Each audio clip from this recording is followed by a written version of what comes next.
આજની ધર્મકથા. પ્રણામ. પરમ પૂજ્ય આચાર્ય ભગવંત શ્રીમદ વિજય પ્રબોધચંદ્ર સુરીશ્વરજી મહારાજા. એમની દીક્ષાની વાત ગઈકાલ સુધી આપણે જોઈ. પૂજ્ય કુમુદચંદ્ર સુરીશ્વરજી મહારાજાની નિશ્રામાં વિજ્ઞાન શ્રી મહારાજ સાહેબની પ્રેરણાથી એમની દીક્ષા થઈ. ત્યારબાદના ચાતુર્માસમાં પૂજ્ય કુમુદચંદ્ર સુરી મહારાજ સાહેબ, ભાવનગર દાદા સાહેબ, ત્યારબાદ ખંભાત, વિક્રમ સંવત 2021નું એ વર્ષ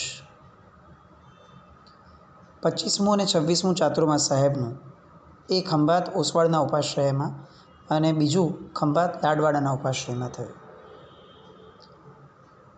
આ ચાતુર્માસોની અંદરમાં એક ઐતિહાસિક કહી શકાય એવી ઘટના બની. સાહેબ જ્યારે 2021માં ખંભાત પહોંચ્યા ત્યારે એમની 96 ઓળી થઈ ગઈ હતી વર્ધમાન તપની. આ ચાતુર્માસમાં એમણે 97 અને 98મી ઓળી માંડી અને ત્યારબાદ બીજું ચાતુર્માસ આવે ત્યાં સુધીમાં 99 અને છેવટે 100મી ઓળીનું પારણું સાહેબનું એ સંવત 2021ના ઉપાશ્રયમાં ખંભાતના ચાતુર્માસમાં થયું. ઇતિહાસ એ રીતે સર્જાયો કે શાસન સમ્રાટ સમુદાયની અંદરમાં પ્રાય કરીને સૌ પ્રથમ મહાત્મા કે જેમણે વર્ધમાન તપની 100 ઓળી પૂર્ણ કરી હતી, વર્ધમાન તપોનિધિનું બિરુદ શાસન સમ્રાટ સમુદાયની અંદરમાં પ્રાય કરીને સૌ પ્રથમ વાર પૂજ્ય કુમુદચંદ્ર સુરીશ્વરજી મહારાજા એમના નામે કહ્યું. એ જે 11 દિવસનું ઉજવણું હતું, બૃહદ અષ્ટોત્તરી સ્નાત્ર 21 છોડનું ઉજવણું, પારણા પ્રસંગે પૂજ્ય રામચંદ્ર સુરી મહારાજ સાહેબના સમુદાયના પૂજ્ય મુક્તિચંદ્ર સુરી મહારાજ સાહેબ આદિ મુનિ ભગવંતો, આખો સમુદાય એમ કરીને સ્વપર સમુદાયના મળીને કુલ એ સમયમાં 300થી વધુ સાધુ સાધ્વીજી ભગવંતો હતા. આ એક સરસ મજાનું ઉજવણું એમનું 26મું ચાતુર્માસ જે થયું એ ચાતુર્માસની અંદરમાં એમની 100 ઓળી સાહેબની પૂરી થઈ. ત્યાર પછીનું ચાતુર્માસ 2023નું પાલિતાણા, 2024 સુરતમાં વડચોટામાં, ત્યાર પછીથી 2025નું ભરૂચ વેજલપુર મુકામે પૂજ્ય ગુરુ ભગવંત કસ્તુર સુરી મહારાજ સાહેબની નિશ્રામાં થયું. એમાં હજી 2 વર્ષ પહેલાં જે એમણે 100મી ઓળીનું પારણું કર્યું હતું એ 2 જ વર્ષની અંદરમાં એમણે વર્ધમાન તપનો ફરીથી પાયો નાખ્યો અને 24મી ઓળી પહોંચી ગયા. એ 24મી ઓળીનું પારણું ન કર્યું અને આંબિલ ઉપર જ છેલ્લા આંબિલ એની ઉપરનો એક ઉપવાસ એ પૂર્ણ થતાં જ સીધા સળંગ 68 ઉપવાસની આરાધના એમણે કરી. 68 ઉપવાસ 24મી વર્ધમાન તપની ઓળીના પારણું કર્યા વિના સીધા જ 68 ઉપવાસ. એમાંય પાછું 58મો ઉપવાસ જ્યારે સાહેબને હતો ત્યારે વેજલપુરથી સબડી વિહારના જિનાલયમાં ચાલતા ગયા, પાછા ચાલતા પધાર્યા. 68 ઉપવાસનું પારણું હવે આવ્યું. બધાને એમ લાગ્યું કે 24મી ઓળી તો પૂર્ણ થઈ ગઈ હતી, હવે કોઈ ઓળી કરવાનું કારણ નથી, એટલે સાહેબ અચૂક હવે એકાસનું કરીને જ પારણું કરવે અને આ સામાન્યથી બધાની ગણતરી પણ હતી. 68 ઉપવાસના પારણે સાહેબે 12 સળંગ આયંબિલ કર્યા. પૂછો શું કારણ?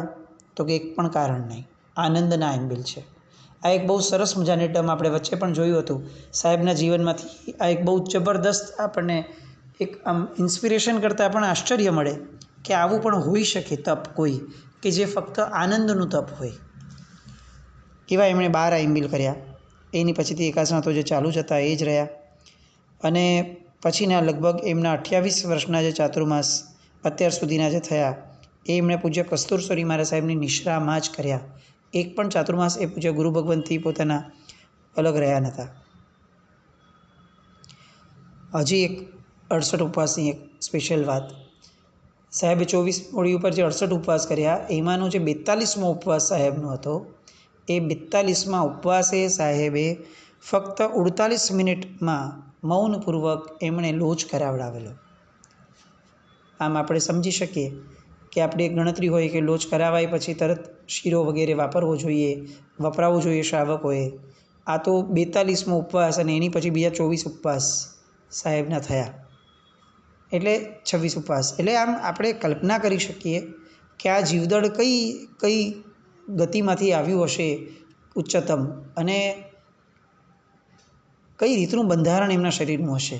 આપણી બધી કલ્પનાઓના સીમાડા તૂટી જાય એવી વાતો. વિક્રમ સંવત 2027 સુરત વડચોટાનું ચાતુર્માસ. એમાં ફાગણ મહિનામાં ફકીરચંદ મગનલાલ લાકડાવાળાના સુપુત્ર હરેશભાઈ એમની દીક્ષા થઈ. મુનિ હિતચંદ્ર વિજયજી નામ આપ્યું સાહેબે, કુમુદચંદ્ર સુરીમા સાહેબે, અને પ્રબોધચંદ્ર વિજયજી મહારાજ સાહેબના શિષ્ય તરીકે એ જાહેર થયા. ત્યાં જ એમને ગીતાબેન કરીને એક બેનને દીક્ષા આપી. પૂજ્ય વલ્લભ સુરીમા સાહેબના સમુદાયમાં સુનિત પ્રજ્ઞાશ્રીજી મહારાજ સાહેબના નામે સ્થાપિત થયા. ત્યાં નેમિનાથ ભગવાનના જીનાલયમાં ચંદ્રપ્રભાજી ભગવાન આદિ ભગવાનોની પ્રતિષ્ઠા વગેરે પણ થયું. વિક્રમ સંવત 2028 નવસારી મધુમતીના ઉપાશ્રયની અંદરમાં સાહેબનું ચાતુર્માસ. અને એ ચાતુર્માસની અંદરમાં અન્ય પણ કેટલાક મહાત્માઓ સાહેબની હારે પધાર્યા. ગચ્છાધિપતિ નંદન સુરી મહારાજ સાહેબે આજ્ઞા આપી અને પૂજ્ય માણિક્ય સાગર સુરી મહારાજ સાહેબ, પૂજ્ય દેવેન્દ્ર સાગર સુરી મહારાજ સાહેબ, આ બંનેઓની નિશ્રામાં એ મહાપુરુષોના હસ્તે કુમુદચંદ્ર વિજયજી મહારાજ સાહેબ એમને ઉપાધ્યાય પદવી અને આચાર્ય પદવીનું પ્રદાન થયું. અને એ જ ચાતુર્માસમાં, નવસારીના ચાતુર્માસમાં ત્યાંથી આવ્યા પછીથી સુરતમાં નમીનાથ ભગવાનના જીનાલયમાં પણ પ્રતિષ્ઠા થઈ. એટલે સાહેબના જીવનના 31મા વર્ષે સાહેબની આચાર્ય પદવી થઈ. દીક્ષા જીવનના 31મા વર્ષે એમની આચાર્ય પદવી થઈ. ત્યારબાદ વિક્રમ સંવત 2029 ચાતુર્માસ પંચપ્રસ્થાનની સળંગ આરાધના એમણે આંબિલથી કરી. અને એ સમયે એમણે પ્રબોધચંદ્ર વિજયજી મહારાજ સાહેબ આદિને ભગવતીજીના જોગમાં પ્રવેશ કરાવડાવ્યો, યોગોદ્વહન કરાવડાવ્યું. કારતકવદ છઠના પ્રબોધચંદ્ર વિજયજી મહારાજ સાહેબ આદિને ગણીપદ પ્રદાન થયું. પછી નંદનસુરી મહારાજ સાહેબના આગ્રહથી એ ખંભાત ગયા. ત્યાંથી ગુરુ ભગવંત પાછા સુરત પધાર્યા. અને ત્યાં આગળ પ્રબોધચંદ્ર વિજયજી મહારાજ સાહેબના શિષ્ય તરીકે મુનિરાજ મતિચંદ્ર વિજયજી મહારાજ સાહેબ એમની પણ એક ત્યાં દીક્ષા જે થઈ મૃગેન્દ્ર કુમારની 17 વર્ષનો યુવાન બાળક, એની પણ એ દીક્ષા થઈ એ ચાતુર્માસમાં. ત્યારબાદ 2030માં સુરત વડચોટામાં, 31માં સુરત હરિપુરામાં ચાતુર્માસ થયું. એ ચાતુર્માસમાં વર્ષે વર્ધમાન સ્વામી ભગવાનની 25સોમાં નિર્વાણ કલ્યાણકની ઉજવણી થતી હતી. ત્યારે સુરતમાં સૌ પ્રથમવાર સાહેબની પ્રેરણાથી 3000 સામૂહિક આંબિલ થયા અને 5000 ભિક્ષુકોને ભોજન અપાયું. ત્યાર પછીથી ઉપદાન તપ વગેરેની આરાધના થઈ. બીજી એક દીક્ષા આપી કેશવસુરી મહારાજ સાહેબના સમુદાયના સાધ્વીજી ભગવંતને. અમલસાડમાં ફરીથી પ્રતિષ્ઠા થઈ, ત્યાં પણ સાહેબે હાજરી આપી. વિક્રમ સંવત 2032નું ચાતુર્માસ એ પાલીતાણા ખાતે થયું. ત્યાં ફરી એકવાર પાલનપુરના નરોત્તમભાઈની જે દીક્ષા થઈ, મુનિરાજ નીતિચંદ્ર વિજયજી મહારાજ સાહેબ નામ આપ્યું અને મુનિરાજ પ્રબોધચંદ્ર વિજયજી મહારાજ સાહેબ ગણીવર્યના શિષ્ય તરીકે એમને સ્થાપિત કર્યા. એ પછીથી 2033 માગસર મહિનાની અંદરમાં ગોપીપુરા ચાતુર્માસ પૂર્વે ઝઘડિયાજીનો છરીપાલિત સંઘ 700 ભાવિકોનો સાહેબની નિશ્રામાં નીકળ્યો. એમાં પણ 2 બહેનોની દીક્ષા સાહેબના હાથેથી અપાઈ. આરાધના ઉપધાનની પણ કરાવડાવી. છરીપાલિત સંઘ બીજો નાનકડો મૈત્રાણાનો પણ નીકળ્યો. આમ અનેક આવી રીતે આરાધના એ ચાતુર્માસમાં થઈ. 2034માં ખીમત ગામની અંદરમાં સાહેબનું ચાતુર્માસ થયું. સાહેબના સંસારી ધર્મપત્ની પૂજ્ય સૂર્યપ્રભાશ્રીજી મહારાજ સાહેબ સાધ્વીજી ભગવંત એમણે એ સમયે એમની દીક્ષા પછીનું પ્રથમ ચાતુર્માસ પૂજ્ય સાહેબની કુમુદચંદ્ર વિજયજી મહારાજ સાહેબની સાથે જે થયું એ આ ખીમત ગામની અંદરમાં થયું. અને ત્યાં આ ચાતુર્માસના આનંદ માટે 31 છોડનું ઉજવણું અને 31 દિવસનો મહોત્સવ થયો. અને 31 દિવસ આખા ગામનું એ ધુમાડાબંધ જમણ થયું. અત્યારે તો આવા બધા પ્રસંગો સાંભળવા બહુ દુષ્કર થાય. અત્યારે આપણા પ્રસંગો ઘણા થાય, માણસો ઘણા ભેગા થાય છે, પણ આ ગામનું ધુમાડાબંધ જમણ નામનો જે કન્સેપ્ટ આપણે ત્યાં હતો, 18 આલમના લોકોને વપરાવવું, ખરી શાસન પ્રભાવના એકચ્યુઅલી આ હતી. કારણ કે આપણા જ લોકો જમે એમાં શાસન પ્રભાવનાને કઈ રીતે ગણવું? આપણા જ વ્યક્તિઓ આવ્યા હોય એ તો સ્વામી વાત્સલ્ય થયું. શાસન પ્રભાવના તો છે કે જૈનેતરોની અંદરમાં આ જૈન શાસન કેટલું ઉદાર છે એની કંઈક પ્રભાવના રૂપે કંઈક થાય તો એ ખરી શાસન પ્રભાવનાની એ ઘટના ગણી શકાય. અને ત્યાં 31 સળંગ દિવસ ધુમાડાબંધ ગામનું જમણ થયું. સાહેબની પુણ્ય પ્રભાવિકતા કેવી હશે એની આપણે આ ખીમત નામના નાનકડા ગામની અંદરના આ પ્રસંગથી આપણે કલ્પના કરી શકીએ. ત્યારબાદનું 2035 ચાતુર્માસ નવસારી મધુમતી પ્રત્યે થયું. એમાં પ્રભુચંદ્ર વિજયજી મહારાજ સાહેબની પન્યાસ પદવી થઈ. અને ત્યાર પછીથી ઝઘડિયાજી તીર્થના ત્યાં રાયણ પગલાની પ્રતિષ્ઠા મહોત્સવ એ પણ સાહેબના હાથેથી ત્યાં સંપન્ન થયો. વિક્રમ સંવત 2036 પાલિતાણા કેસરિયાજીનગર જૈન ધર્મશાળામાં 850 ભાવિકોનું ચાતુર્માસ એ સાહેબની નિશ્રામાં થયું. 31 વખત સોનાની ગીનીથી તળેટીની પૂજા વાજતે ગાજતે પ્રભાવના યુક્ત એ આ ચાતુર્માસમાં થઈ. એ ચાતુર્માસ વિશેષ એટલા માટે હતું કે અનેક ગુરુ ભગવંતો એ સમયે પાલિતાણામાં હતા. પૂજ્ય કલાપુણસુરી મહારાજ, પૂજ્ય વર્ધમાનસુરી મહારાજ, પૂજ્ય રૈવતસુરી મહારાજ, પૂજ્ય માંતુંગસુરી મહારાજ, પૂજ્ય શાંતિ વિમલસુરી મહારાજ, પૂજ્ય જયાનંદસુરી મહારાજ, પૂજ્ય યશોદેવસુરી મહારાજ, પૂજ્ય પન્યાસ નરેન્દ્ર સાગરજી મહારાજ અને પ્રબોધચંદ્ર વિજયજી ગણીવર્ય, આ બધા મહાત્માઓ અને લગભગ 1000 આસપાસ સાધ્વીજી ભગવંતો, આ બધા જ મહાત્માઓની નિશ્રા એ સમયે પાલિતાણામાં હતી. અને એક બહુ જ આશ્ચર્ય પ્રમાણે એવી ઘટના એ થઈ કે આ બધા જ મહાત્માઓની ભેગી નિશ્રામાં એ સમયે ઉપધાનની આરાધના થઈ. 505 આરાધકો, જેમાંથી 300 માળવાળા અને અનેક ઉપવાસો દ્વારા, મૂળ વિધિ દ્વારા વગેરે એ આ સરસ મજાનું ચાતુર્માસ થયું. જેમાં સાહેબની નિશ્રાની અંદરમાં જે ચાતુર્માસ થયું હતું કેસરિયાના જગ્યામાં 850 ભાવુકોનું થયેલું, એમાંથી 550 ભાવિકોએ 64 પોરી પૌષધ કર્યા હતા. એટલે ચાતુર્માસિક આરાધનામાં કેવા આરાધક જીવો જોડાયા હશે એ સમજી શકાય. એ સમયે સાહેબની 56, 57, 58 ને 59મી ઓળી ચાલે. એમાં કારતક સુદ દસમના દિવસે સ્વાસ્થ્ય બગડ્યું. ડૉક્ટરે પારણું કરવા કીધું. સાહેબે ઓળી ચાલુ રાખી. ચોમાસીનો છઠ કર્યો. આ ઘટના આપણે જોઈ. પારણેના દિવસે દયાળુ દાદાની જાત્રા પણ ઋષભદેવ ભગવાનની એમણે કરી. અને ખૂબ મુક્ત મને એ ચાતુર્માસની અંદરમાં શાસન પ્રભાવનાના કાર્યો થયા. ચાતુર્માસ પછીથી 1.5 ગાંવ, 6 ગાંવ, 12 ગાંવ આ બધી યાત્રાઓ પણ થઈ. કદમગીરી તળાજાનો સંઘ નીકળ્યો. પાલિતાણાના સમગ્ર જિનાલયોની ચૈત્ય પરિપાટી યોજાઈ. આવા અનેક અનુષ્ઠાનો એ સમયે થયા. સંવત 2037 સુરત વડચોટાનું ચાતુર્માસ, ત્યાં પણ પંચમંગલ મહાશ્રુત સ્કંદરૂપ ઉપધાન તપની આરાધના થઈ. એ પછીથી 2038નું ચાતુર્માસ નવસારી મધુમતી થયું. ત્યાં સાહેબના પ્રશિષ્ય મુનિહિતચંદ્ર વિજયજી મહારાજ સાહેબ, એમણે 45 ઉપવાસની આરાધના મૌન સાથે કરી. આપણને એમ લાગે કે એક વડીલ જો નજર સામે આદર્શ તરીકે હોય તો નાના શિષ્યો માટે પણ એ કેટલું બધું ફાયદાકારક બને છે. જ્યારે દાદા ગુરુદેવ એ મૌનપણે આ ઉંમરે એ ઉંમરે જો આરાધના કરતા હોય, 80+ અને આટલા ઉપવાસ આઈમ્બિલ વગેરે કરતા હોય, તો એ પ્રશિષ્યોને પણ મનમાં કેટલો બધો ઉલ્લાસ પ્રગટે. અને એ ઉલ્લાસના કારણે જીવનમાં ક્યારેય કંઈ તપ ન કર્યા હોય એવા આત્માઓ દ્વારા પણ સળંગ આવા 45 ઉપવાસ, માસક્ષમણ, આવી બધી આરાધનાઓ બધા દ્વારા થતી. એટલે સાહેબ એક બહુ શ્રેષ્ઠતમ આલંબન હતા. એમણે કોઈને પ્રેરણા નથી કરવી પડતી કે ભાઈ તમે ઉપદાન કરો, તમે 45 ઉપવાસ કરો, માસક્ષમણ કરો. એવું એમણે જીવનમાં ક્યારેય કર્યું નહોતું, કારણ કે એમનું જીવન સ્વયં એક પ્રવચન હતું. એ જ ચાતુર્માસની અંદરમાં નવસારી મુકામે ત્યાં દીક્ષા પણ થઈ.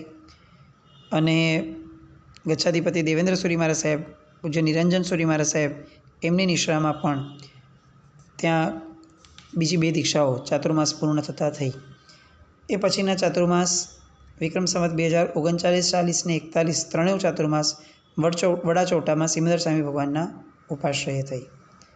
ચાતુર્માસની અંદરમાં સંવેગી જૈન ઉપાશ્રય એના જીર્ણોદ્ધારની જરૂર લાગતા એમણે એમની જ નિશ્રામાં, સાહેબની નિશ્રામાં ત્યાં આખું આ કાર્ય સંપન્નતા પામ્યું. ત્યાં પણ એમને દીક્ષાઓ થઈ. પૂજ્ય પ્રબોધચંદ્ર મહારાજ સાહેબના શિષ્ય તરીકે પૂજ્ય સમ્યકચંદ્ર વિજયજી મહારાજ સાહેબ અને મુનિરાજ નયનચંદ્ર વિજયજી મહારાજ સાહેબ, એ બંનેની દીક્ષા એ સમયે ત્યાં થઈ.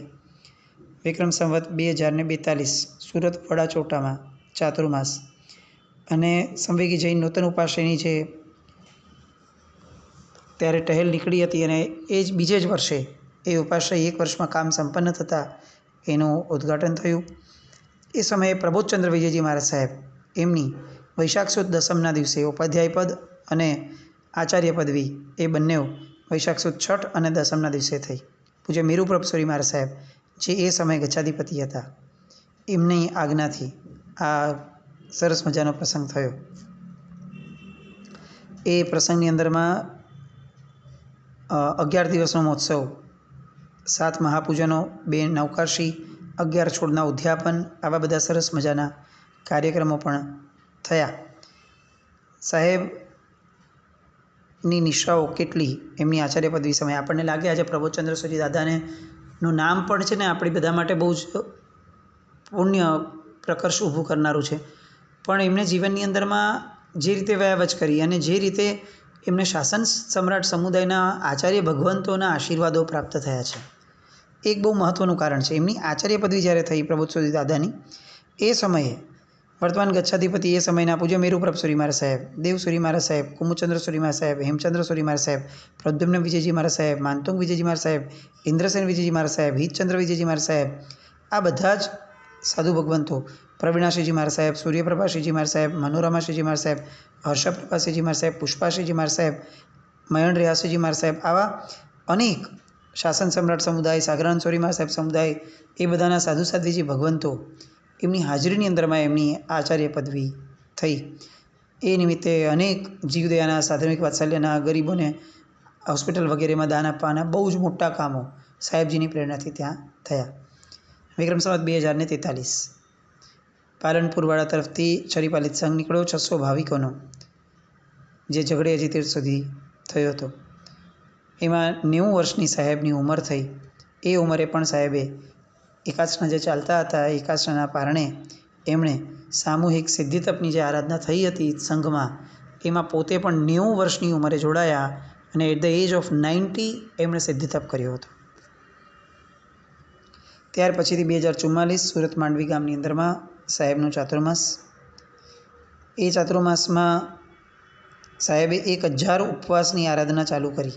સહસ્ત્રકૂટના એકાસના એના નિમિત્તે 2045ના માગસર મહિનામાં સુરત માંડવી ગામમાં ઉપધ્યાન કરાવડાવ્યા.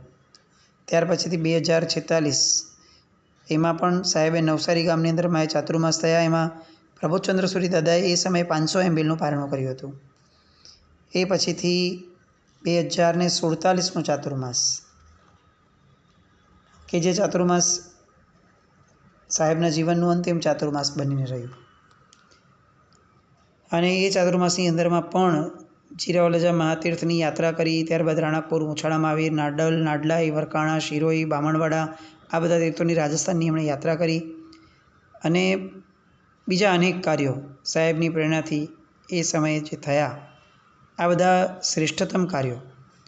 એ ચાતુર્માસમાં સાહેબની તબિયત થોડી વધારે નાદુરસ્ત થઈ એટલે એમણે એકાસના કરવાના શરૂ કર્યા. ત્યાં સુધી સળંગ એમને આઈમ્બિલ ચાલતા હતા.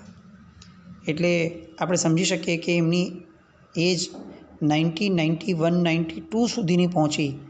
ત્યાં સુધી સાહેબે જે રીતે પોતાના જીવનની અંદરમાં તપશ્ચર્યાને એમણે સમાવી હતી એ અદ્ભુત કક્ષાની હતી. આમ સાહેબના જીવનમાં 51 વર્ષનો એમનો એ દીક્ષા પર્યાય અને આ ચાતુર્માસના સળંગ 51 વર્ષની યાદી આપણે અહીંયા પૂર્ણ કરી.